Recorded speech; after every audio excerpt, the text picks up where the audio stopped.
Okay, so I hope that you can see the first slide of my presentation of my talk today, Resurrected Before Dying, part number 1, because there will be part number 2 as well. This title may be very surprising to some of you, even those of you who do believe in the idea of resurrection and coming back to life after death, because such a question, resurrected before dying, may be surprising. Can there be a resurrection before one dies? Before we answer this question, I would like to show what the scriptures say about resurrection as such, what position it occupies in the Bible, because it seems to be a very important doctrine and which is strongly emphasized there, for example, by Jesus in Luke 20. Then some of the Sadducees who denied that there is a resurrection came to him and asked him, saying, "Teacher, Moses wrote to us that if a man's brother dies, having a wife, and he dies without children, his brother should take his wife and raise up offspring for his brother. Now there were 7 brothers, and the first took a wife and died without children. And the second took her as wife, and he died childless. Then the third took her, and in like manner the 7 also.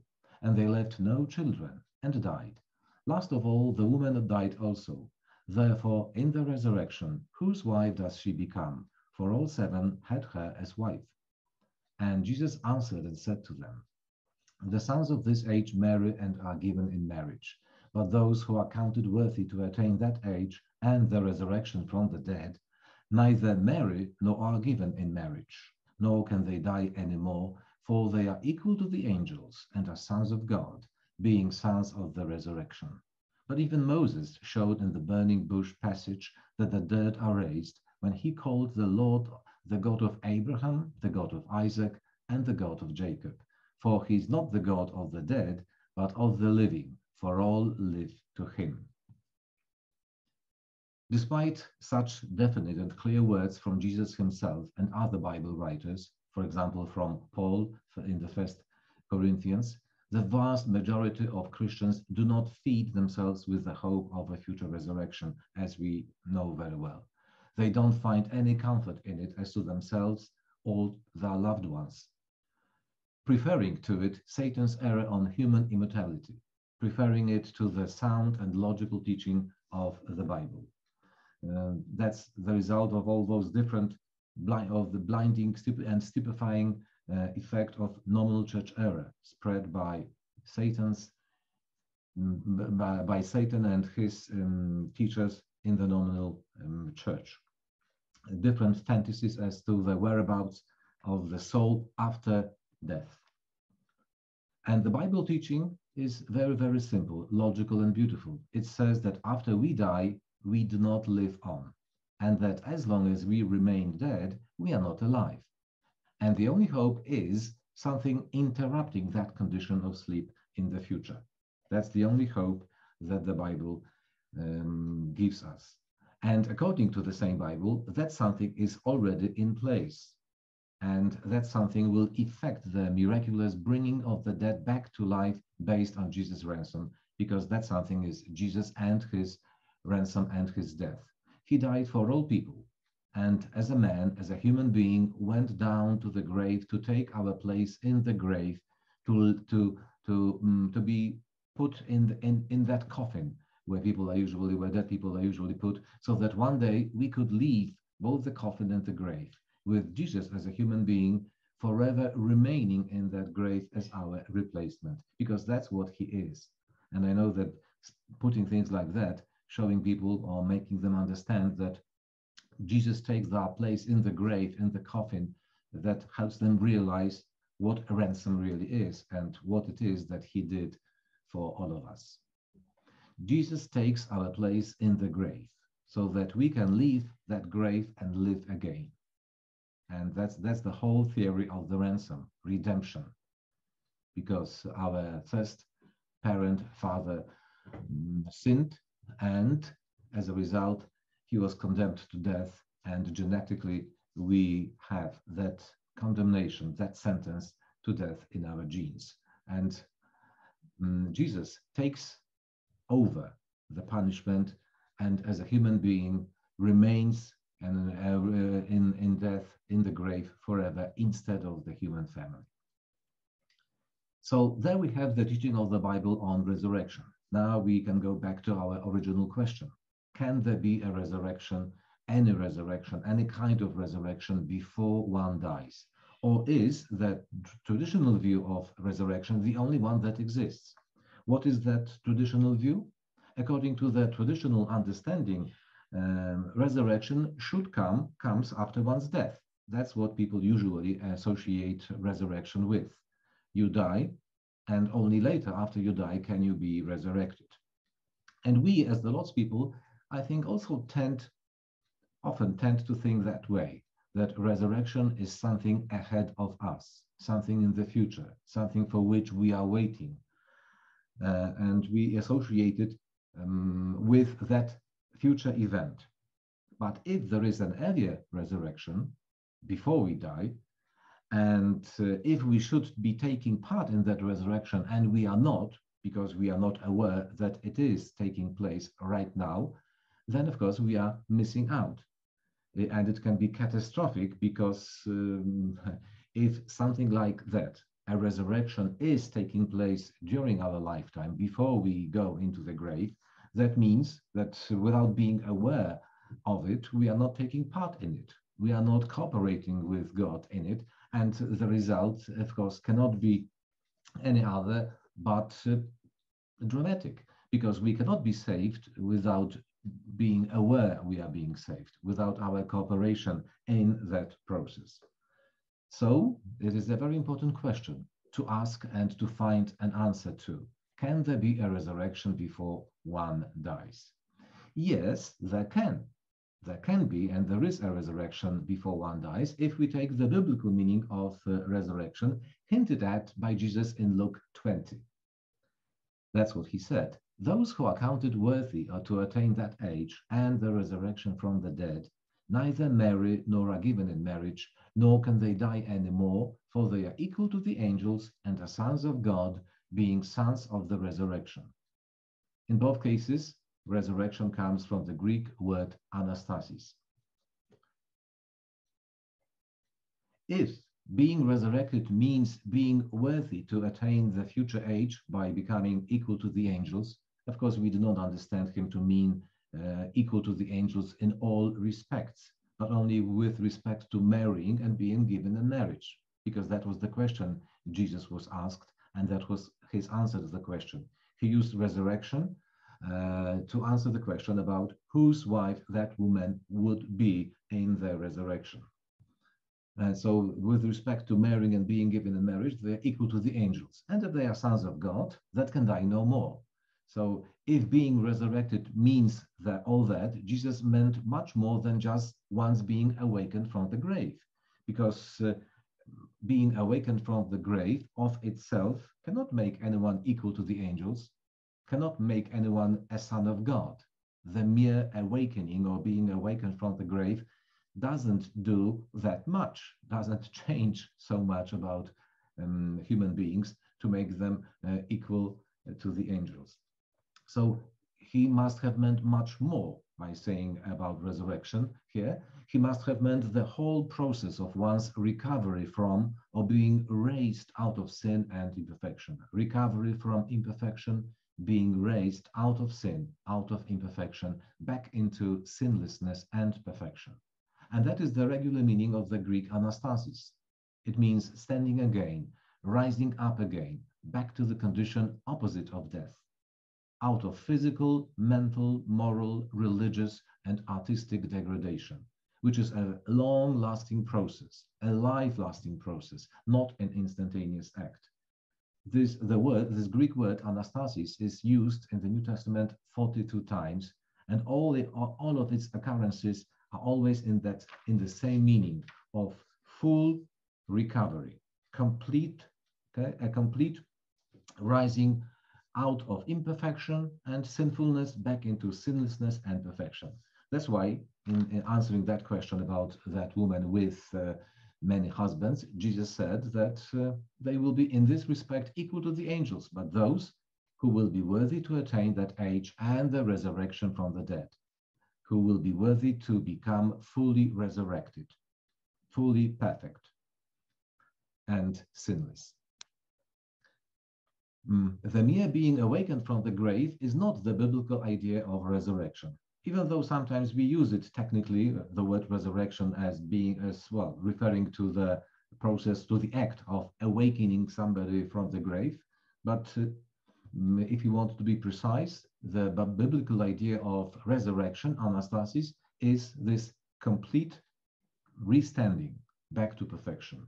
If we compare the three people who were raised from the grave in the Old Testament and another three people who were raised from the grave in the New Testament, making 6 in total, and if we go to Acts 26-23, where we read that Jesus was the first to rise from the dead, we can see that the 6 people which were awakened from the grave, or which were so-called resurrected, were not resurrected in the full meaning of the word, because even though 6 of them altogether were awakened from the grave, or resurrected, if you like, Acts 26-23 says that Jesus was the first to rise from the dead in this full respect, meaning that the 6 people who were raised from the grave were not resurrected in the full, in the meaning of the resurrection proper, full restanding back to perfection. Jesus was the first to be resurrected in the full meaning of the term, both perfect, both in being and in character. With the world, the process of resurrection will start from their being brought out of the tomb. That is true.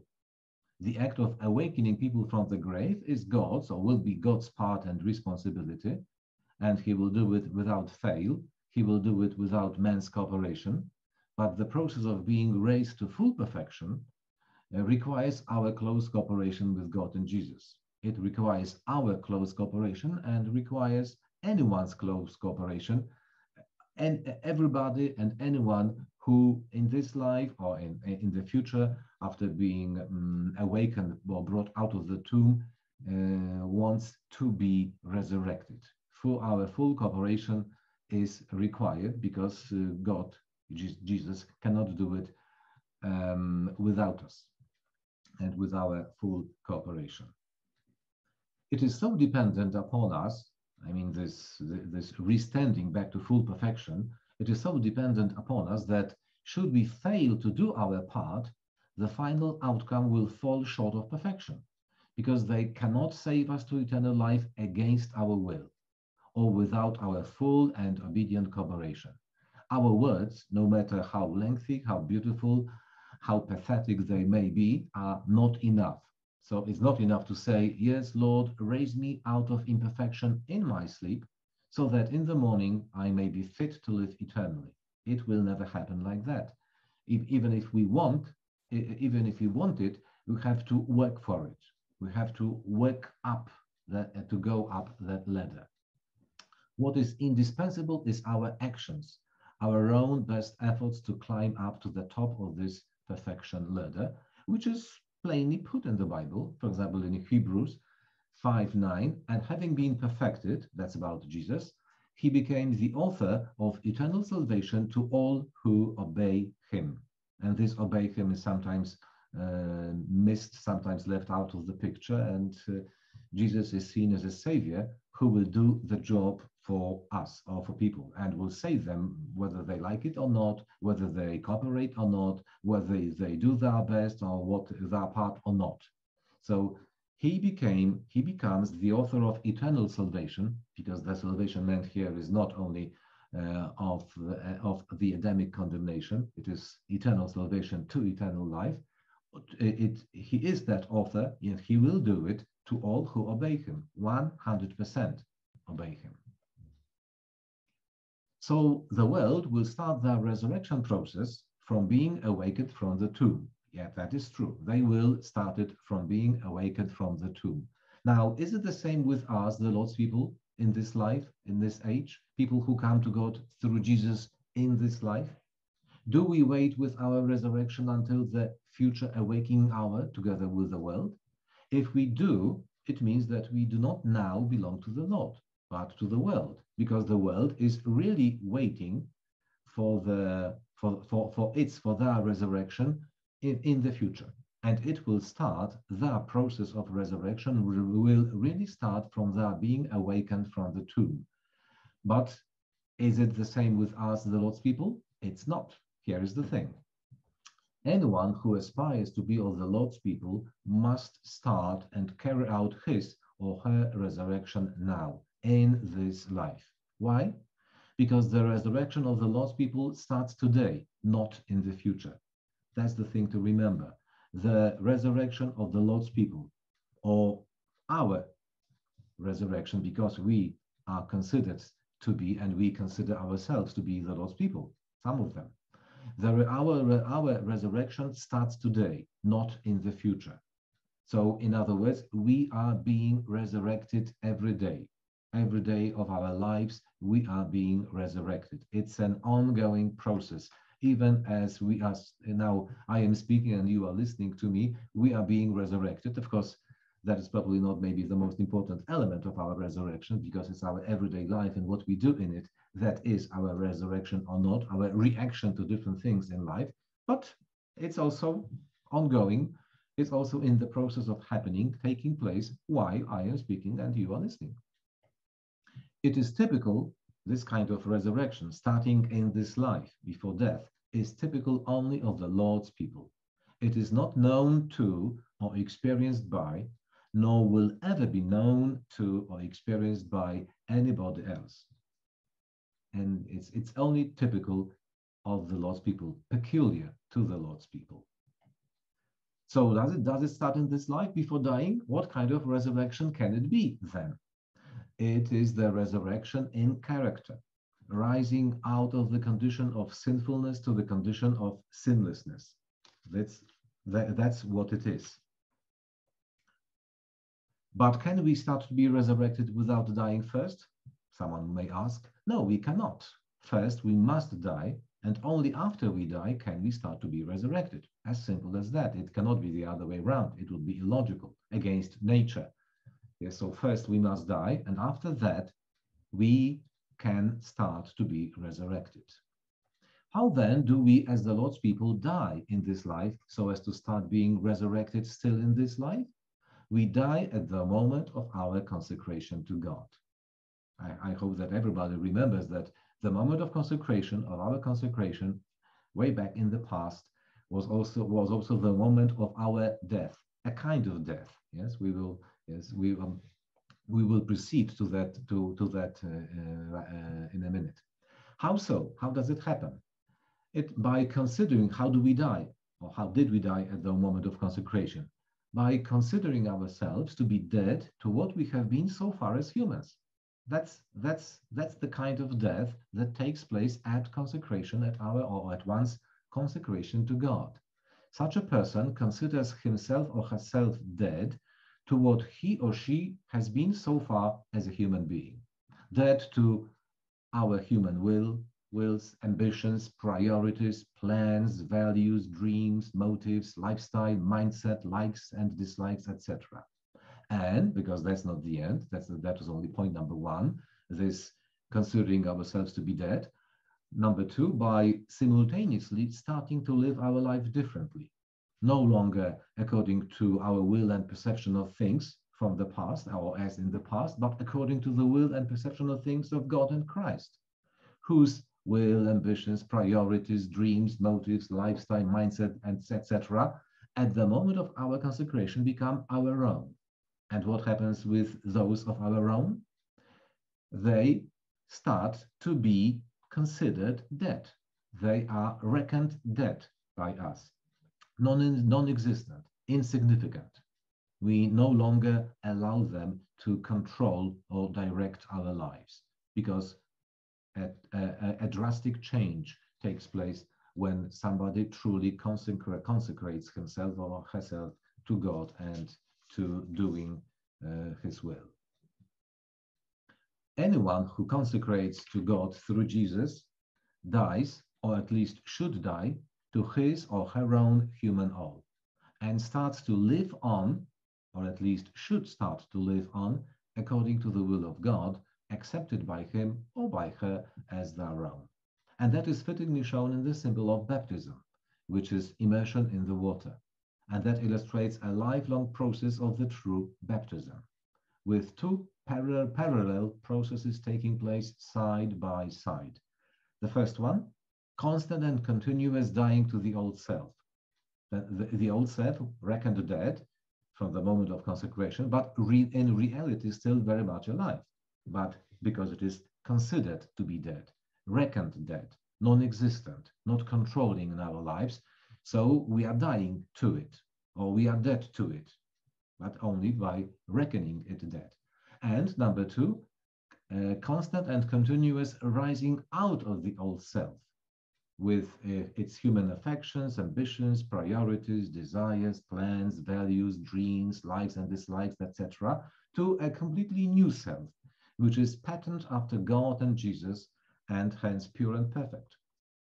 So that's the kind of resurrection that starts take place in the lives of us, the Lord's people, in the life of everyone who considers himself or herself to be consecrated to God. The rising out of our old human selves, begun at consecration, is our resurrection out of what we have been, but no longer want to be, to our new selves that we want to become, pure and perfect, dying and rising, the true baptism. In other words, our resurrection in this life is that of our characters.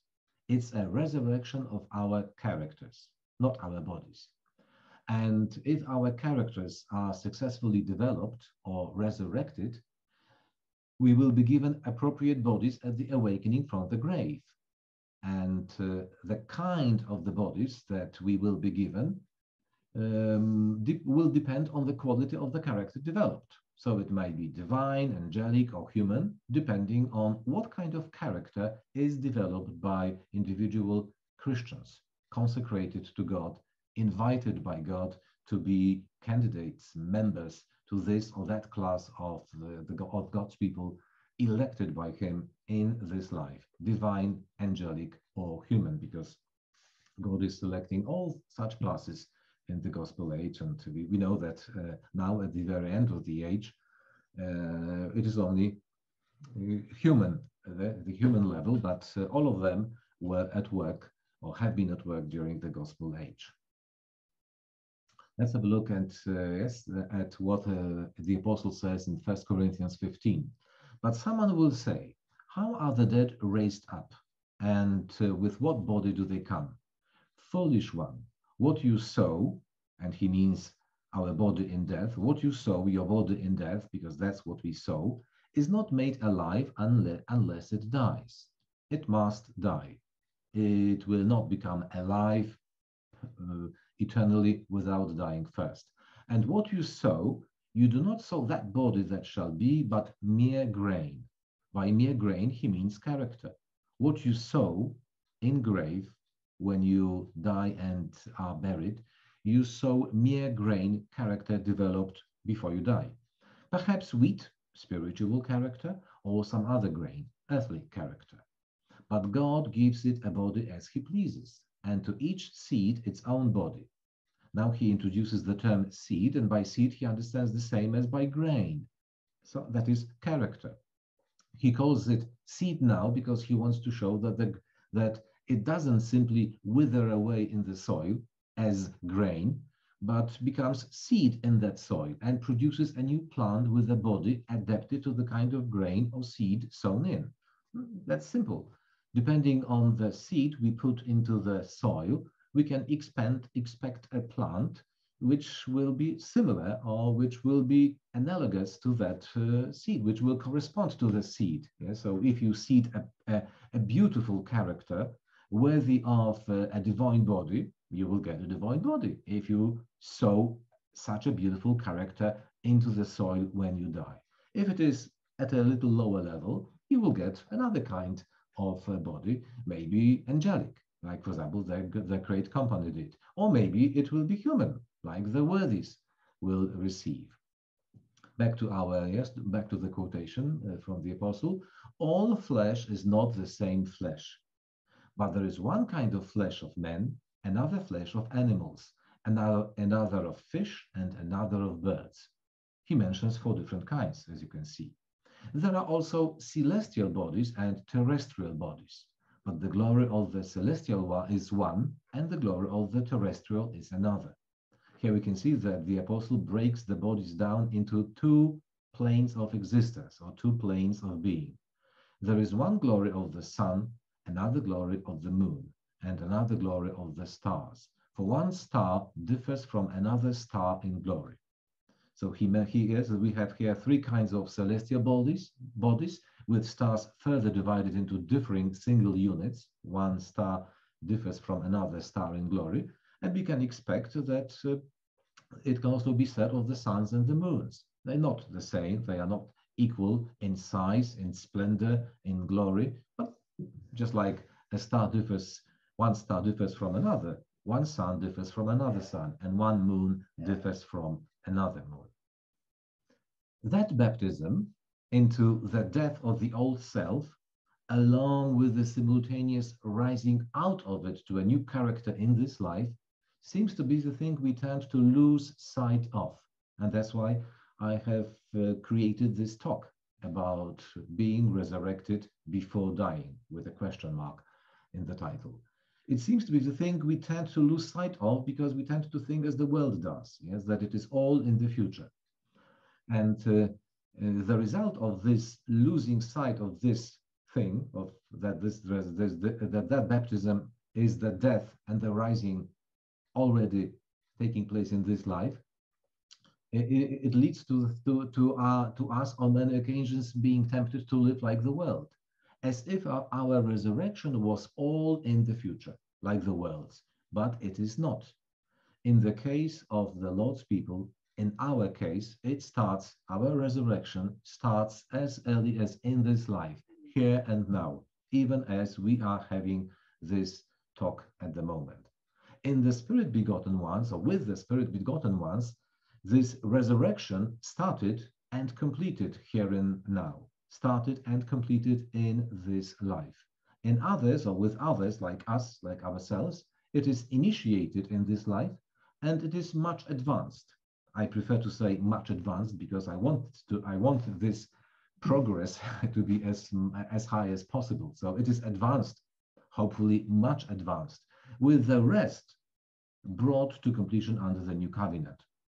Because those who are not Spirit begotten probably cannot develop their characters completely. Because if you are not Spirit begotten in this life, that doesn't seem to be possible. That's the only conclusion we can get from the way God handles His plan and different classes of His people. Our failure or success in consecration depends on to what extent we will allow God and Christ to resurrect us in character before the end of our earthly journey. Let me repeat. Our failure or success in consecration depends or will depend on what extent we will allow God and Christ to resurrect us in character before the end of our earthly journey. Because that's what they are doing to us, trying to resurrect us in character, so as to have people in the future with bodies adapted to the character developed in this life to be used by God, by Christ, in the restitution process of the human family.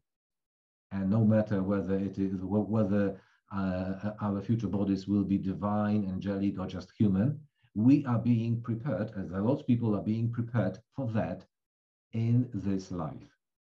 If we break this process, if our resurrection in character is not completed or does not reach the point considered by God sufficient or possible, available for us, it means that we will lose out and we'll have to try again with the world.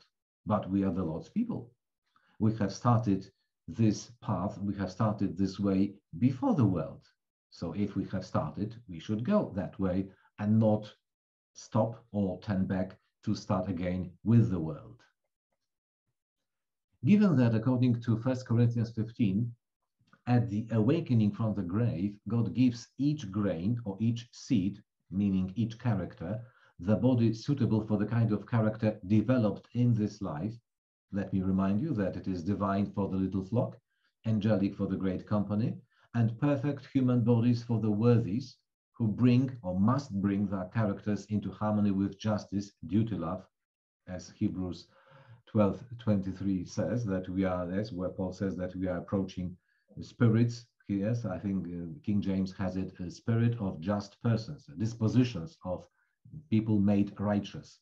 That's how the worthies are described by Paul in that scripture. I think it's a very important scripture, very telling. So, given that according to Paul, God gives each grain or each character the body suitable for the kind of character developed, we may assume that in the case of us, in our case, consecrated Epiphany campers, the level of perfection of our new bodies, when we are being awakened, when we are awakened from the grave, will correspond to the level of perfection of our characters at death. I think that it's only logical to assume that, because depending on what seed you put into the soil, what character you put into the soil, or with what character you go into the grave, the body will be adapted. So it may not be, so in our case, it will not be divine, it will not be angelic, it will not be perfect human, because we are not promised that. It will be something below that, but perfection has different levels, and imperfection or lack of perfection has different levels too. So I think that's my understanding, that according to what the apostle says here, our new bodies will correspond to the level of perfection of our characters at death. The more perfect our characters will be when we die, the more perfect, or maybe the closer to perfection our bodies will be when we come back from the grave. Now to scriptures about Jesus, who underwent the same baptism of death to his old human will. If it is surprising to anyone that Jesus had to undergo that baptism of dying to his old human will and rising out of his old human will, seeing that he was perfect, let me reiterate that Jesus had to die to everything that was human, his human ambitions, plans, ideas, and whatnot. And even though he was perfect, he had to die to it. And after dying to it, after making it insignificant, unimportant, of no value in his life, he had to rise out of it, because he had to or needed to develop in himself a character fit for a divine body in the future. And he had never had that character yet. As Logos, he had a perfect character adapted to his spiritual body before. As a human being, he developed in the first 30 years of his life a perfect character fitting for his human existence, for his human body. But now he was to become a divine being in the same nature as the Father, which he had never been before. Accordingly, he didn't have the character suitable for that. He had to, or he needed to develop it at the cost of sacrificing his human, all that he was as a human being. Luke 20:50.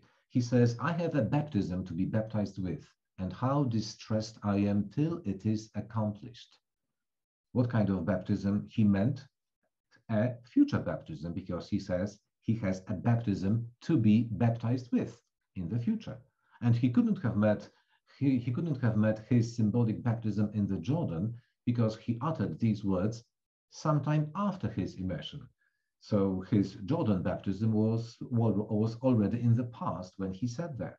So he meant another baptism, the true baptism, which is much more difficult than and much longer than the symbolic one. Or Mark 10. Are you able to drink the cup that I drink and be baptized with the baptism that I am baptized with? We remember that was while he was talking to two of his disciples who wanted to sit in the kingdom on his left and on his right. And he asked them that question, and they said that they were able. So Jesus said to them, "You will indeed drink the cup that I drink, and with the baptism I am baptized with, you will be baptized. But to sit on my right hand or on my left is not mine to give, but it is for those for whom it is prepared." All of them, both Jesus and the disciples, had already gone through water baptism. So the only baptism Jesus could have meant was the true one, crucifying the cravings of the old nature, dying to the old self, and rising or building up to something new, something much, much better, much, much higher, at a higher level than before. The two gospel references emphasize the first part of the true baptism only, that is, being dead to the old self. But in a minute, we will hear Paul covering the whole subject, because he will include also the rising out of the old self to a character fit for eternal life. And that, of course, depends upon part number one, which is its necessary prerequisite. The latter thrives when the former dies. So we can be raised. We are rising out of the old self proportionately to our dying to the old self. In other words, if the old self is too alive, it will block the new self. It will prevent it, stop it from being built. Sometimes it may destroy it completely, can trample on it and bring it to naught, to nothing. So these are the two parts. Part number two depends upon part number one. And both of them are interrelated, interconnected. The latter, point number two, thrives when the former, point number one, dies. Now, a few scriptures from Paul, and we will start from the easier ones, because Paul has some easier scriptures on that and some more difficult ones as well. 2 Timothy. This is a faithful saying, for if we died with him, we shall also live with him. That's what he said. And he talks about death here as a finished act, because he said, if we died with him, already in the past, accomplished not only for himself, but also for his listeners, for his readers, by which he must mean none other than dead human affections and wills, ambitions, plans, ideas, mindsets, everything that is typically human, to which all of them had died at consecration, and which were then for them dead, or at least should have been dead. If we died with him, if that is already in the past, we shall also live with him. Another one from Ephesians. Awake, you who sleep, arise from the dead, and Christ will give you light. Of course, the part arise from the dead is of interest to us. So given the brethren in Ephesus were still alive, because they were, both Paul and both the brethren to whom he was writing, the only logical interpretation of his words, of the apostles' words, is that he wanted those of them who were spiritually asleep to arise from the human mind, human heart, and human will, which they had died to at consecration, but in reality were, in some cases, still living up to them. That's why they were spiritually asleep. And he wanted them to awake, to arise from the dead human affections, heart, mind, will, opinions, ambitions, whatever. Because they considered them dead, they started to arise from them, but in the process, they stopped. They started to fall asleep in this respect, and he wanted them to arise from what they considered at consecration to be dead, for them to be non-existent, to be insignificant, not ruling their lives.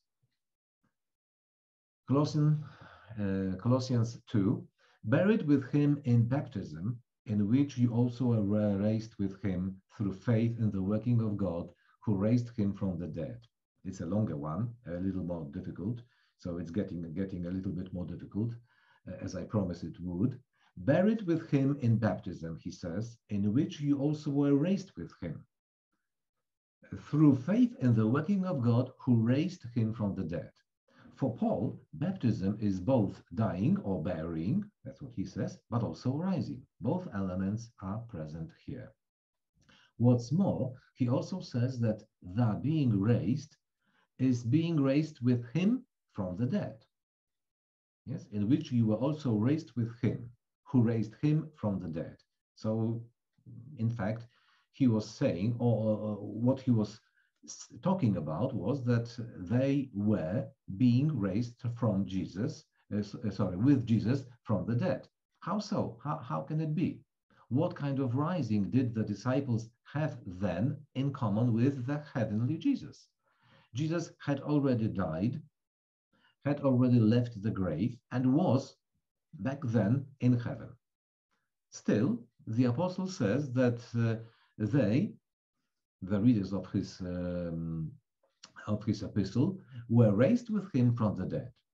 So if he said that they were in the process of the same raising from the dead, he must have meant the rising from their human affections, wills, hearts, and minds, reckoned by them dead, and as such not ruling their lives, but being put to death, and being raised from, while serving their new mind, their new will, and their new heart.